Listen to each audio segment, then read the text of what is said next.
Kottayam medical college ആശുപത്രിയിൽ ward തകർന്നു വീണു മരിച്ച കോട്ടയം തലയോലപ്പറമ്പ് സ്വദേശി ബിന്ദുവിന്റെ കുടുംബത്തിന് 10 ലക്ഷം രൂപയുടെ ധനസഹായം നൽകുവാൻ മന്ത്രിസഭാ യോഗം തീരുമാനിച്ചിരിക്കുകയാണ്.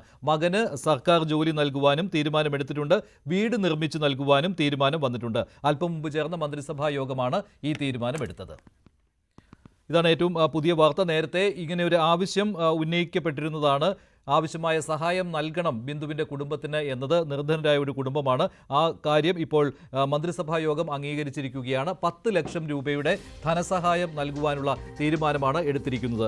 25 ലക്ഷം രൂപയുടെ ധനസഹായം നൽകണമെന്ന് പ്രതിപക്ഷം ആവശ്യപ്പെട്ടിരുന്നതാണ്. ഇപ്പോൾ 10 ലക്ഷം രൂപയുടെ സഹായം മന്ത്രിസഭാ യോഗം തീരുമാനിച്ചിരിക്കുകയാണ്. വി അരുൺ ചേരുന്നു. അരുൺ, എന്തൊക്കെയാണ് മന്ത്രിസഭാ യോഗ തീരുമാനങ്ങൾ ഇന്നത്തെ?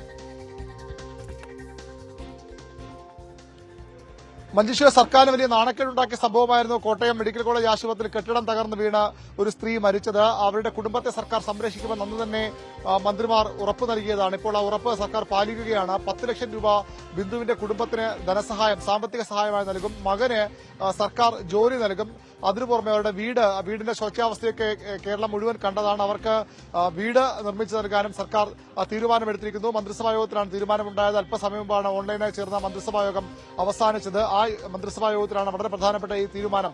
ബിന്ദുവിന്റെ കുടുംബത്തെ പൂർണ്ണമായും സംരക്ഷിക്കാനുള്ള തീരുമാനം സർക്കാർ കൈക്കൊണ്ടിരിക്കുന്നത്. വലിയ വിമർശനം സർക്കാരിന് ഏറ്റുവാങ്ങേണ്ടി വന്ന വിഷയമാണ്. സർക്കാർ ആശുപത്രിയിൽ ചികിത്സയ്ക്ക് പോയ ഒരു കുടുംബം, അതും തീർത്തും നിർധനമായ കുടുംബം. ആ കുടുംബത്തിന്റെ പ്രധാനപ്പെട്ട വരുമാനത്തിന് അവർ ആശ്രയിച്ചിരുന്ന അവരുടെ കുടുംബത്തിന് അത്താണിയായിരുന്ന സ്ത്രീ, ആ കുടുംബത്തിലെ അമ്മ മരിച്ച സംഭവം, അത് ആ കുടുംബത്തെ സർക്കാർ സംരക്ഷിക്കുമെന്ന പ്രഖ്യാപനം ഇപ്പോൾ നടപ്പാക്കാനാണ് മന്ത്രിസഭാ യോഗത്തിന്റെ തീരുമാനം.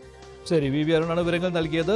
ബിന്ദുവിന്റെ കുടുംബത്തിന് 10 ലക്ഷം രൂപയുടെ ധനസഹായം നൽകാനാണ് മന്ത്രിസഭാ യോഗ തീരുമാനം.